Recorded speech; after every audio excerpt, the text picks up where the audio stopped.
अस्सलाम वालेकुम स्टूडेंट्स।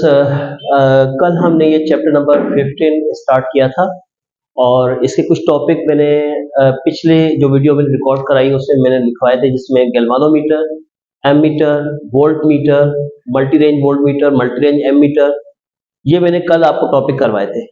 आज जिन टॉपिक को मैं करवाना चाहता हूँ, ये चैप्टर आपके पास उसमें जो रिमेनिंग टॉपिक रह गए, जैसे Wheatstone bridge, slide wire bridge, post office box, ohm meter, potentiometer and avometer, ये वो टॉपिक है जिसके बाद ही हमारा चैप्टर एंड हो जाता है। अब इस चैप्टर में इंजीनियरिंग वालों स्टूडेंट्स को मैं इसे बता देना चाहता हूँ कि आपने जस्ट इसके छोटे छोटे कॉन्सेप्ट आपको पता होने चाहिए और फार्मूलाज आपको पता होने चाहिए। इसमें कोई बड़ा सवाल नहीं आता, जस्ट आपसे ये पूछ सकते हैं कि पोटेंशियोमीटर क्या मेजर करता है, या ओहम मीटर क्या मेजर करता है, या फिर आपसे पूछेंगे कि पोस्ट ऑफिस बॉक्स किस लिए यूज होता है, इनके बारे में, और पोस्ट ऑफिस बॉक्स किस वर्किंग प्रिंसिपल पे काम करता है। ये चीजें आपको पता होनी चाहिए, आप इसे आसानी से बता सकते हैं। जैसा कि प्रीवियस लेक्चर के अंदर गैल्वानोमीटर के बारे में आपको मैंने बताया था कि गैल्वानोमीटर एक ऐसा मेजरिंग इलेक्ट्रिकल मेजरिंग इंस्ट्रूमेंट है जिसका काम क्या है, स्मॉल करंट को डिटेक्ट करना या उसको मेजर करना। ये स्मॉल करंट को मेजर करता है और डिटेक्ट करता है। फिर हम अगर करंट की वैल्यू को बढ़ाना चाहते हैं, लार्ज करंट मेजर करना चाहते हैं, तो उसकी जगह गैल्वानोमीटर की जगह पर हम जिस डिवाइस को यूज करते हैं या जिस इंस्ट्रूमेंट को यूज करते हैं उसका नाम एमीटर है। एमीटर वर्ड एम्पेयर और मीटर से मिलकर निकला है, तो इसलिए हम एमीटर को यूज करते हैं। और एमीटर की क्या कंडीशन होती है, उसमें हम एक शंट रेजिस्टेंस गैल्वानोमीटर के साथ पैरेलल में कनेक्ट करते हैं, तो तब आपके पास एमीटर बनता है। उसके बाद हमने वोल्ट मीटर की बात की थी, तो वोल्ट मीटर में हम उसी गैल्वानोमीटर को मजीद मॉडिफाई करते हैं, सीरीज के अंदर एक सीरीज रेजिस्टेंस को कनेक्ट करके, एक हाई रेजिस्टेंस को कनेक्ट करके, तब हमारे पास ये वोल्ट मीटर बनता है। जिस हिसाब से आपको पता है कि तीन बेसिक वैल्यूज होती है, तीन चीजें होती है जो बेसिक होती है, एक करंट, वोल्टेज और रेजिस्टेंस। करंट मेजर करने के लिए अगर वेरी स्मॉल करंट मेजर करना है तो गैल्वानोमीटर, और वेरी लार्ज करंट, बड़े करंट को मेजर करना है तो एमीटर। अगर आपको वोल्टेज मेजर करना है तो आप यूज कर सकते हो वोल्ट मीटर, और एक और इंस्ट्रूमेंट भी, एक और चीज भी है जिसका नाम एज अ पोटेंशियोमीटर है। ये बात बता दूं कि potentiometer and volt meter both can measure the voltage. ये बात आपको बता देना चाहता हूं। इसके बाद जो डिवाइसेस आपके सामने आएगी, जिसमें Wheatstone bridge, slide wire bridge, post office box, ohm meter, ये जितनी चीजें, ये जितनी भी डिवाइसेस या सर्किट है, इनका काम क्या है, अननोन रेजिस्टेंस को फाइंड आउट करना। इनमें से कोई एक्यूरेट मेजर करता है, कोई क्विक रेजिस्टेंस मेजर करता है। तो सबसे पहले मैं आपको ये बता देना चाहता हूं, Wheatstone bridge. Wheatstone bridge basically ये एक साइंटिस्ट का नाम है, व्हीटस्टोन, जो बेसिकली इसका काम क्या है, ये यूज होता है अननोन रेजिस्टेंस को मेजर करने के लिए। अब ये अननोन रेजिस्टेंस किस तरह से, हम चार रेजिस्टेंस को कनेक्ट करेंगे एक क्लोज लूप में। एक क्लोज लूप क्या होगा, A B C D, three of them are none. Problem में इसमें तीन आपको नॉन देंगे, कोई एक अननोन आपको मिलेगा। अब ये कह सकते हैं कि अगर ये तीन इसमें से अननोन, तीन नॉन है और एक अननोन है, तो उस कंडीशन में जब इसे हम कनेक्ट करेंगे क्लोज लूप के अंदर, तो जब भी इस की एज अ स्विच है, जब इस की को इंसर्ट करते हैं तो यहां से करंट फ्लो होता हुआ पॉइंट ए पे पहुंचेगा। वही करंट R1 और R2 से होता हुआ जाएगा, और वही करंट R3 और R4 से होता हुआ जाएगा। अब हमें बीच में जो मैंने गैल्वानोमीटर यूज किया है, ये सिर्फ करंट का फ्लो बताएगा कि ए से सी पे करंट का flow, A to B, B to C, यहां करंट का फ्लो ज्यादा है, A to D, D to C, यहां करंट का फ्लो ज्यादा है। इधर से एक करंट ऊपर की जानिब जाएगा जिसे हम कहते हैं I1 करंट, इस तरह से ए से बी, बी से सी की तरफ, और दूसरा करंट नीचे की जाने से जाएगा ए से डी, डी से सी की तरफ। अब ये चेक करना है कि अगर दोनों तरफ का फ्लो इक्वल होगा, हम ये की2 को आपस में जब कनेक्ट करेंगे, तो गैल्वानोमीटर जब ऊपर से जाने वाला करंट का फ्लो और नीचे से जाने वाला करंट का फ्लो अगर बराबर है, तो सेम करंट यहां से भी फ्लो करेगा, सेम करंट यहां से फ्लो करेगा। ये दोनों करंट एक दूसरे के अपोजिट डायरेक्शन में आएंगे, तो गैल्वानोमीटर उस वक्त आपको क्या शो कराएगा, जीरो। ये बात बता देना चाहता हूं कि अगर इन केस गैल्वानोमीटर आपको जीरो डिफ्लेक्शन शो करा रहा है, तो समझ जाना कि आपके पास पॉइंट ए पे जो पोटेंशियल होगा और पॉइंट बी पे पोटेंशियल होगा, दोनों तरफ पोटेंशियल सेम होगा, या यूं कहें पोटेंशियल डिफरेंस सेम होगा। ये बता देना चाहता हूं कि व्हीट स्टोन ब्रिज को बैलेंस किया जाता है। बैलेंस कैसे किया जाता है? ताकि जितना करंट ऊपर की तरफ से फ्लो कर रहा है उतना ही करंट नीचे की तरफ से फ्लो करे। तो अगर दोनों साइड पे करंट का फ्लो इक्वली होगा तो हम कहेंगे इस व्हीट स्टोन ब्रिज को बैलेंस व्हीट स्टोन ब्रिज कहते हैं। What are the condition of balance Wheatstone bridge? तीन कंडीशन याद कर लेना। पहली कंडीशन कि गैल्वानोमीटर हमेशा जीरो डिफ्लेक्शन शो कराएगा। दूसरी कंडीशन, जो पोटेंशियल बी पे होगा वही पोटेंशियल डी पे होगा। और तीसरी कंडीशन, अगर आप इन दोनों पॉइंट का पोटेंशियल डिफरेंस निकालेंगे वो मस्ट भी क्या होगा? जीरो होगा। ये तीन पॉइंट्स आपको पता होने चाहिए। क्यों? क्योंकि अगर दोनों तरफ करंट का फ्लो इक्वल है तो इसका मतलब है कि हम आसानी से एक फार्मूला यूज कर सकते हैं जिस फार्मूले का नाम है R1/R2 बराबर है R3/R4। ये फार्मूला तब अप्लाई होता है जब आपके पास ये सर्किट बैलेंस हो। और बैलेंस के लिए कंडीशन क्या है कि गैल्वानोमीटर का करंट क्या होना चाहिए? जीरो होना चाहिए। करंट जितना ऊपर से जा रहा है उतने करंट नीचे से जाना चाहिए। और पोटेंशियल डिफरेंस बी और डी का हमेशा क्या होना चाहिए? सेम होना चाहिए। तो अगर ये कंडीशन है तो आप इस फॉर्मूले को यूज करके आप कोई भी अननोन रेजिस्टेंस निकाल सकते हैं। व्हाटएवर, कोई भी इसमें से आप अननोन रेजिस्टेंस को रख सकते हैं। तो R1/R2 बराबर R3/R4। स्टूडेंट्स, ये पॉइंट बता दूं, आपके सामने कभी भी इस तरह का सर्किट नजर आए, इस तरह का सर्किट नजर आए, वहां गैल्वानोमीटर की जगह भी रेजिस्टेंस लगाओ। ये पॉइंट बता दो। ये मेडिकल वालों के पास ज्यादातर एमसीक्यू आता रहता है, पर मैं इंजीनियरिंग वालों के हिसाब से बता रहा हूं। अगर इसमें टोटल 5 रेजिस्टेंस हो, 1 2 3 4 एंड 5, और पांचों के पांचों इक्वल हो, पांचों के पांचों इक्वल हो, तो उसमें आपके पास एमसीक्यू में लिखा हुआ आता है कि फाइंड करो इसकी इक्विवेलेंट रेजिस्टेंस क्या होती है। इसकी इक्विवेलेंट रेजिस्टेंस क्या होती है? 1 2 3 4 5, 5 रेजिस्टेंस, 5 रेजिस्टेंस होंगे और पांचों के पांचों आर मतलब सेम होंगे। और सवाल किया जाएगा कि बताओ कि इसकी इक्विवेलेंट रेजिस्टेंस क्या होती है। तो स्टूडेंट्स, जब भी आप इसकी रेजिस्टेंस निकालोगे तो एक कंडीशन याद रखना, ये एमसीक्यूज के दौरान बताई जाती है। इसमें से जो फिफ्थ वन रेजिस्टेंस है ना, सेंटर वाला, इसको हम खत्म कर देते हैं। पांचवी रेजिस्टेंस को हम नहीं उठाते। ये पॉइंट याद रखना। क्यों? क्योंकि ऊपर से जाने वाला करंट और नीचे से जाने वाला करंट जब बराबर होता है, वो करंट जब इधर से पास होगा तो उसका नेट करंट क्या होगा? जीरो। जहां से करंट फ्लो नहीं होता वो रेजिस्टेंस हमारे किसी काम की नहीं होती। ये बात आपको बता देना चाहता हूं कि ऐसे बहुत सारे एमसीक्यूज आते हैं। इस तरह से आपको ये पता होना चाहिए।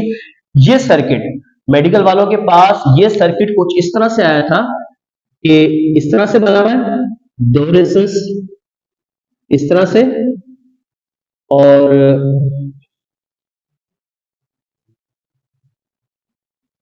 और दो रेजिस्टेंस इस तरह से। ये सर्किट कुछ इस तरह से बना होता, R1 R2 R R R और R। ये सर्किट बना हुआ आया था मेडिकल वालों के पास। उससे पूछा जा रहा था कि बताओ इसकी इक्विवेलेंस क्या है। तो स्टूडेंट्स को ये बात समझ में नहीं आ रही थी इसमें क्या करना है। इसमें जो मिडिल वाली रेजिस्टेंस है ना, ये किसी काम की नहीं होती। सेंटर वाली रेजिस्टेंस को खत्म कर देते क्योंकि इसमें करंट फ्लो नहीं होता। तो ये दोनों क्या होंगे ऊपर वाले? ये दोनों सीरीज में। तो सीरीज में R प्लस R क्या होता है? 2R। ये भी R प्लस R क्या होगा? 2R। 2R ऊपर भी है, 2R नीचे भी है। पैरेलल कॉम्बिनेशन में 2R हो ना, तो पैरेलल कॉम्बिनेशन में अगर आप फार्मूला अप्लाई करेंगे 1/2R 1/2R, तो सोल्व करोगे तो उसका आंसर R ही आएगा। इसलिए मैंने नीचे लिख दिया है, छोटे से मैंने यहां पर लिख दिया है कि इस सर्किट की कभी भी इक्विवेलेंस निकालोगे तो हमेशा क्या आएगी? R आएगी। ये सर्किट की R आएगी। अगर इसमें 5 रेजिस्टेंस गिवन हो तो सॉल्व आप इसे करेंगे तब भी इसकी रेजिस्टेंस क्या आएगी? R आएगी। ये आपको मालूम होना चाहिए। ये सर्किट मुख्तलिफ तरीके से बना हुआ आता है, तो आप लोग याद रखना कि इसकी जो इक्विवेलेंट रेजिस्टेंस बनती है वो R बनती है। अब आपको बता दूं कि आपके पास व्हीट स्टोन ब्रिज पे और कौन कौन से सर्किट काम करते हैं। आपकी बुक में उसके नाम लिखे हुए, इंजीनियरिंग वालों को खासतौर पर ये नाम जरूर याद करवाता हूं। बुक में पहला सर्किट कौन सा? Slide wire bridge. It is based upon Wheatstone bridge. Post office box, it is also based upon Wheatstone bridge. Carry Foster bridge, ये आपकी बुक में लिखा है, अगर बुक रीडिंग करेंगे। Carry Foster bridge, वो हमारी बुक में मौजूद नहीं है। एक और नाम है, वो जरा चेक कर लेना, उसका भी वैन ग्राफ ऐसे कुछ नाम है, तो याद रखना, 3 से 4 नाम ऐसे आपसे कभी एमसीक्यू में पूछेंगे कि कौन कौन सी इसमें से इंस्ट्रूमेंट है जो व्हीटस्टोन ब्रिज पे काम करते हैं। 3 नाम याद कराता हूं, वो आप अपने माइंड में रखना, carry foster bridge, slide wire bridge and post office box. अब आप कहेंगे स्लाइड वायर ब्रिज क्या है? फिजिक्स जो आप इंटर के अंदर एक एक्सपेरिमेंट करते हैं जिसका नाम है स्लाइड वायर ब्रिज। अगर आपने फिजिक्स के एक्सपेरिमेंट किए होंगे तो वहां पर एक स्लाइड वायर ब्रिज, आपके पास वुड का एक बना हुआ बॉक्स टाइप शेप होती है, उसमें कुछ कॉपर की स्लाइड्स रखी हुई होती है, उसपे एक वायर लगी हुई होती है। उस वायर के ऊपर आप एक जॉकी को स्लाइड कराते हो, जॉकी को स्लाइड करा के बीच में गैल्वानोमीटर का जीरो डिफ्लेक्शन फाइंड आउट करते हो। जहां पर आपको जीरो डिफ्लेक्शन मिलती है तो इस तरफ की लेंथ को एलएक्स कहते हैं, इस तरफ की लेंथ को एलआर कहते हैं।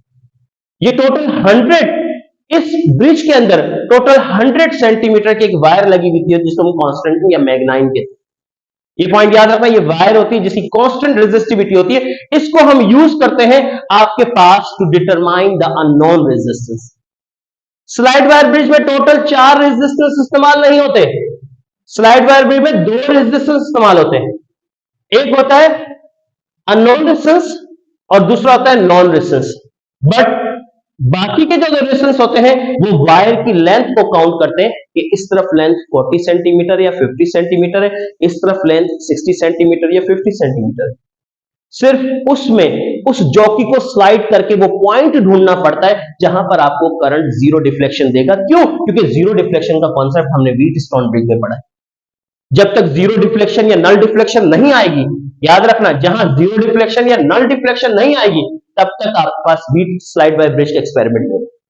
जैसे आप जीरो डिफ्लेक्शन आप निकाल लोगे तो तब यही फार्मूला चेंज होके इस फॉर्म में आ जाएगा। आर एक्स एक अननोन रेजिस्टेंस है और आर ये नॉन रेजिस्टेंस है। एल एक्स ये वो लेंथ है जो आपको गिवन होगी, एल आर वो बाकी की लेंथ होगी। और बाकी की लेंथ कैसे निकालोगे? 100 में से उस एल एक्स को क्या कर दे? माइनस कर दे, क्योंकि ये टोटल 100 सेंटीमीटर का होता है। अब इसकी एक प्रॉब्लम मैंने आपके सामने रखी है कि आपके पास कहते हैं कि स्लाइड वायर ब्रिज में एक अननोन रेजिस्टेंस को कैलकुलेट करना है। स्लाइड वायर ब्रिज को मीटर ब्रिज भी कहते हैं। ये बता दूं कि स्लाइड वायर ब्रिज के अंदर एक अननोन रेजिस्टेंस को मेजर करना है, और जबकि ये बताया जा रहा है कि गैल्वानोमीटर जो जीरो डिफ्लेक्शन शो कराएगा, if the galvanometer show zero deflection 840 centimetre, किस सेंटीमीटर में दिखा रहा है? 40 सेंटीमीटर। जबकि नॉन रेजिस्टेंस कितनी मिली हुई? 12 किलो ओम। नॉन रेजिस्टेंस मिली हुई 12 किलो ओम, एंड ये कितना मिला? 40। 40 यहां पर रखेंगे, 100 में से 40 को माइनस करें, नीचे कितना आएगा? 60 आएगा। 60 आएगा। जीरो से जीरो क्या होगा? कैंसिल। 2 2 जा 2 3 जा 2/3 बनेगा। 2/3 को 12 से मल्टीप्लाई करें, 2/3 को 12 से मल्टीप्लाई करें तो 3 4 जा 12, 2 4 जा, आंसर कितना आएगा? 8 किलो। आप आसानी से कैलकुलेट कर सकते हो। आपको सिर्फ ये बता दिया जाएगा कि गैल्वानोमीटर की डिफ्लेक्शन जीरो किस पॉइंट पे मिलेगी, तो ये आपके पास 8 किलो होगा। करना क्या है? 40 रखना ऊपर, और 100 में से 40 को माइनस करेंगे तो नीचे क्या बचेगा? 60। दोनों को डिवाइड करके जो भी आंसर है उसे मल्टीप्लाई कर दे नॉन रेजिस्टेंस से, तब आपको वो अननोन रेजिस्टेंस मिल जाएगी जो आप यूज कर रहे हैं। तो ये कंडीशन याद रखना कि ये हमारे पास फार्मूला है कि हम यहां से अननोन रेजिस्टेंस को कैलकुलेट कर सकते हैं। तो इसका नाम स्लाइड वायर ब्रिज है, जिसे दूसरे लफ्जों में एक मीटर ब्रिज का भी नाम दिया गया है। नेक्स्ट हमारे पास एक डिवाइस जिसका नाम, एक सर्किट, एक इंस्ट्रूमेंट है जिसका नाम पोस्ट ऑफिस बॉक्स है। ये पोस्ट ऑफिस बॉक्स लफ्ज पोस्ट ऑफिस को जाहिर नहीं कर रहा, मकसद के ये एक पोर्टेबल बॉक्स है जो आप अपने हाथ में कैरी करके एक जगह से दूसरी जगह जा सकते हो। ये टेलीफोन वायर्स अगर कहीं से ब्रेक हो जाती हैं या उनकी रेजिस्टेंस या उसमें कोई फॉल्ट आ जाता है तो ये बॉक्स वहां ले जाकर उस फॉल्ट को फाइंड किया जाता था। इसका काम टेलीग्राफ वायर के अंदर कोई भी फॉल्ट आ जाए, उसकी रेजिस्टेंस मालूम करनी है उस वायर की, तो उसके लिए हमें यूज किया जाता था। तो पोस्ट ऑफिस बॉक्स एक ऐसा आपके पास इंस्ट्रूमेंट है जो ये वर्क करता है व्हीटस्टोन ब्रिज पे, पर इसका काम क्या है? Fault finding work in the telegraph wire या in a post office box, post office. तो ज्यादातर ये टेलीग्राफ वायर या पोस्ट ऑफिस के अंदर इस्तेमाल होता था, तो इसका नाम पोस्ट ऑफिस बॉक्स रख दिया गया है। ये छोटा सा बॉक्स होता है, उसमें कुछ रेजिस्टेंस होती है, कीज होती है, और उसमें हमें क्या करना है, उसमें वायर को कनेक्ट करके ये चेक करना है कि वायर कहां से ब्रेक हुई भी है या वायर में कहां फॉल्ट आया है। तो उस वजह से इसका नाम पोस्ट ऑफिस बॉक्स बन गया। इसकी एक्यूरेसी बाकियों के मुकाबले में ज्यादा है, तो अगर आपको एक्यूरेट रेजिस्टेंस मेजर करनी है तो आप इसको यूज करोगे। ये बहुत ही एक्यूरेट पैमाने पे रेजिस्टेंस को कैलकुलेट कर सकता है। और ये बात याद रखना, it also works on Wheatstone bridge. ये भी सर्किट रेजिस्टेंस निकालता है, ये भी रेजिस्टेंस मालूम करता है, ये भी रेजिस्टेंस, और ये भी आपके पास रेजिस्टेंस मालूम करता है। बट ये बात आपको बता दूं कि ये जो ओहम मीटर है, ओहम मीटर, बट ओहम है रेजिस्टेंस, इसका भी काम होता है रेजिस्टेंस मेजर करना, पर ये क्विक मेजर करता है, क्विक मेजरमेंट करता है। इसकी रेजिस्टेंस ये आपको बना बनाया नहीं मिलेगा, इसको पहले आप खुद बनाओगे, कैलिब्रेट करोगे। इसमें कुछ चीजें ऐड करनी पड़ती है, जिसमें आपके पास रियोस्टेट है, गैल्वानोमीटर है, बैटरी आपके पास गिवन है। गैल्वानोमीटर की डिफ्लेक्शन जो आपको स्मॉल करंट बताती है, ये बात बता देना चाहता हूं, इसी की डिफ्लेक्शन को चेंज करके हमें क्या करना पड़ता है, ओहम मीटर बनाना पड़ता है। हमें इसको पहले कैलिब्रेट करना पड़ता है। कैलिब्रेट का मकसद है कि इसकी डिफ्लेक्शन को चेंज करना पड़ेगा। अब इसकी डिफ्लेक्शन को कैसे चेंज करेंगे, यहां पर मैंने दो एंड्स यहां पर छोड़े हुए, इन दोनों एंड्स को अगर आप देखोगे तो जब ये दोनों एंड्स एक दूसरे से डिस्कनेक्टेड होते हैं तो तब आपके पास सर्किट कौन सा कहलाता है, ओपन। ओपन सर्किट में रेजिस्टेंस क्या होती है, इनफिनाइट। समझ लो ये स्केल की अपर लिमिट है।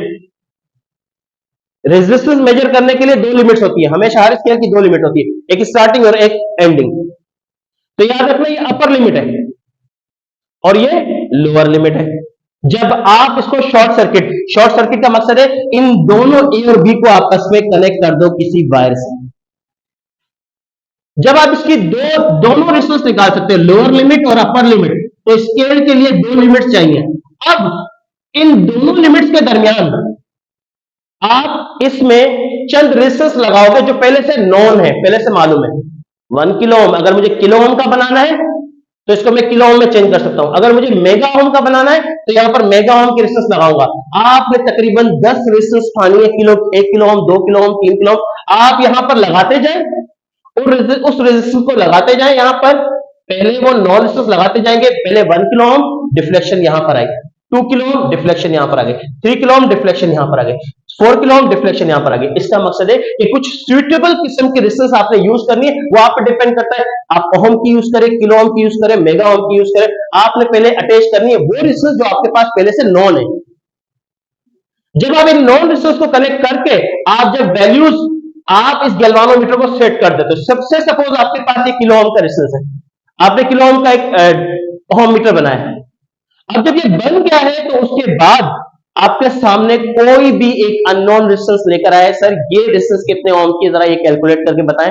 तो जैसे आप उस अननोन रेजिस्टेंस को इस जगह पर अटैच करोगे, वो उस दौरान अचानक ही आपको डिफ्लेक्शन देगा, और वो डिफ्लेक्शन से सपोज 5 पे आई है तो आप कहेंगे sir this is the 5 kilo ohm resistance. कोई और रेजिस्टेंस यहां पर लगाते हो, आपको पहले से कैलिब्रेटेड है, आपने इसकी कैलिब्रेशन पहले से की हुई है। ये सपोज करो 8 पे है तो आप कहेंगे ये 8 किलो ओम का है, 9 पे है तो 9 किलो ओम का है।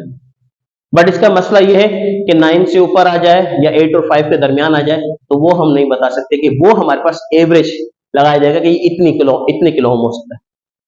तो इसीलिए बता दूं, ये क्विक तरीके से रेजिस्टेंस बता तो देता है, पर बीच में क्या वैल्यूज है उसकी वैल्यूज को थोड़ा सा हमारे लिए वैल्यूज को फाइंड आउट करना पड़ेगा।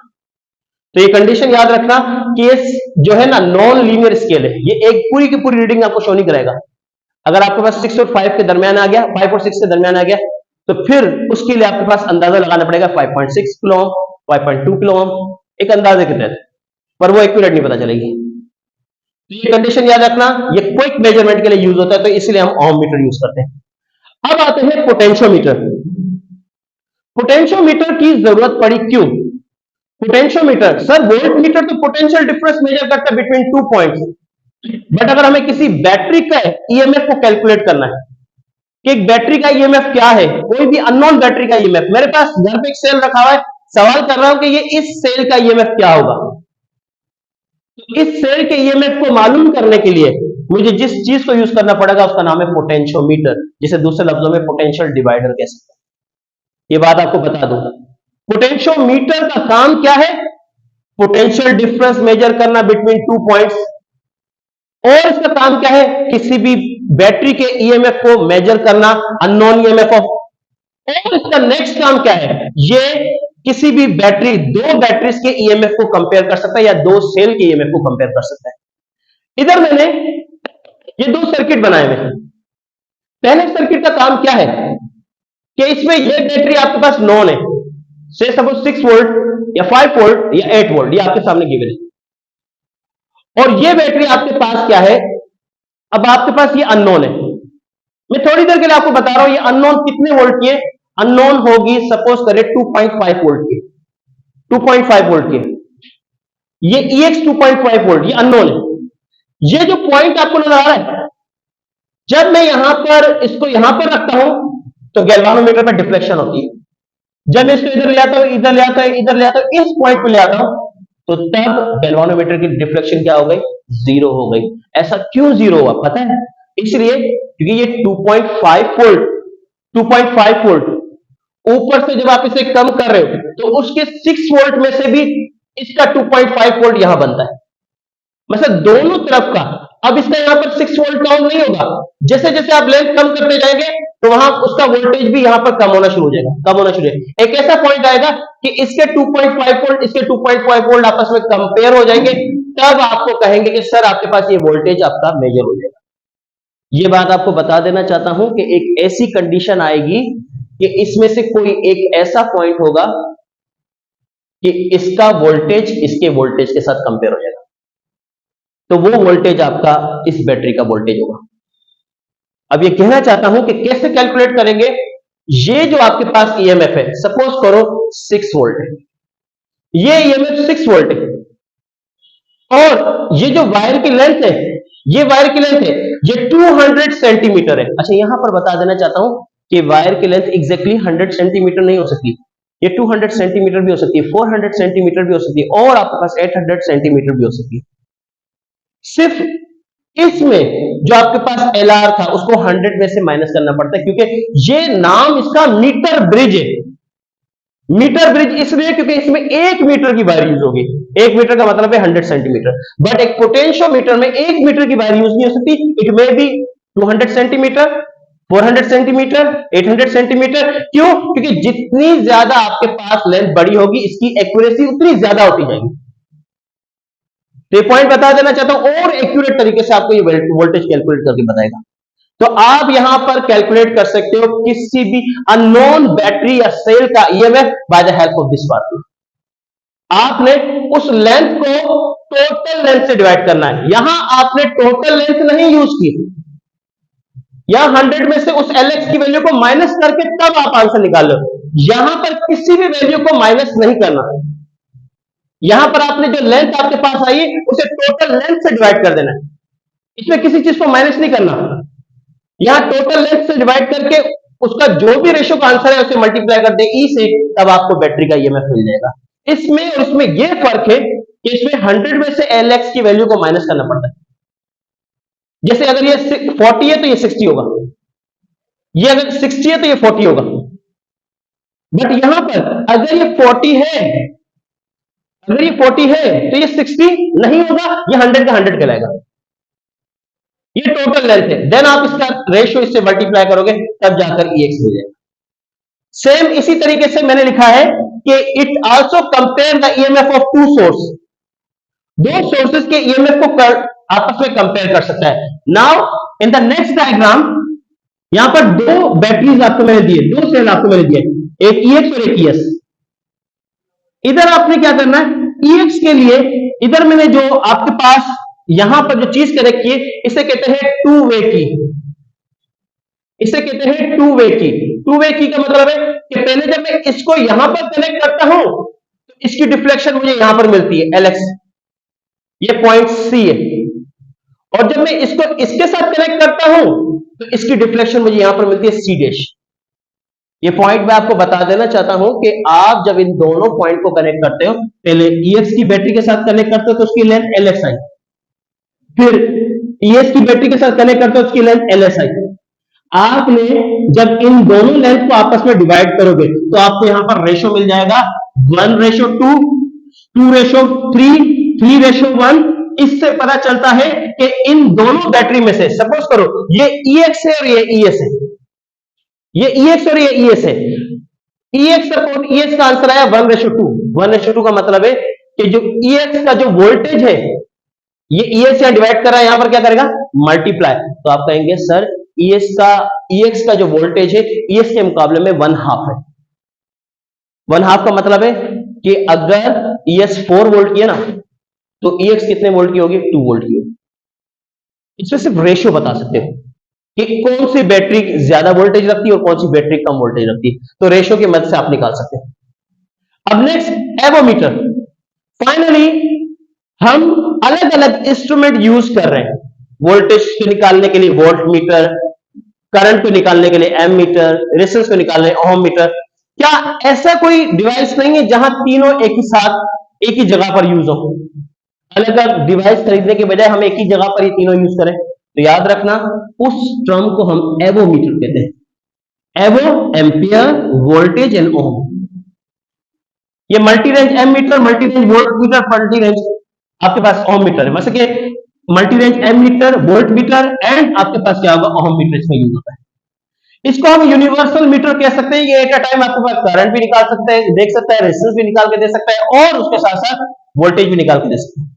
मतलब है आपका रेजिस्टेंस भी, ये आपके पास देता है आरएमएस वैल्यू। आरएमएस का मतलब है रूट मीन स्क्वायर, मतलब एवरेज वैल्यू देता है अल्टरनेटिंग करंट की। अगर आप अल्टरनेटिंग करंट जो आपको बताएगा उस अल्टरनेटिंग करंट की एवरेज वैल्यू बता सकता है, जिसे हम आरएमएस वैल्यू या रूट मीन स्क्वायर वैल्यू कहते हैं। इसके अंदर एक ऐसी डिवाइस है जिसे हम रेक्टिफायर कहते हैं, जिसमें एसी और डीसी दोनों वैल्यूज को कैलकुलेट कर सकते हैं, मतलब जो एसी को डीसी में भी कन्वर्ट कर सकते हैं।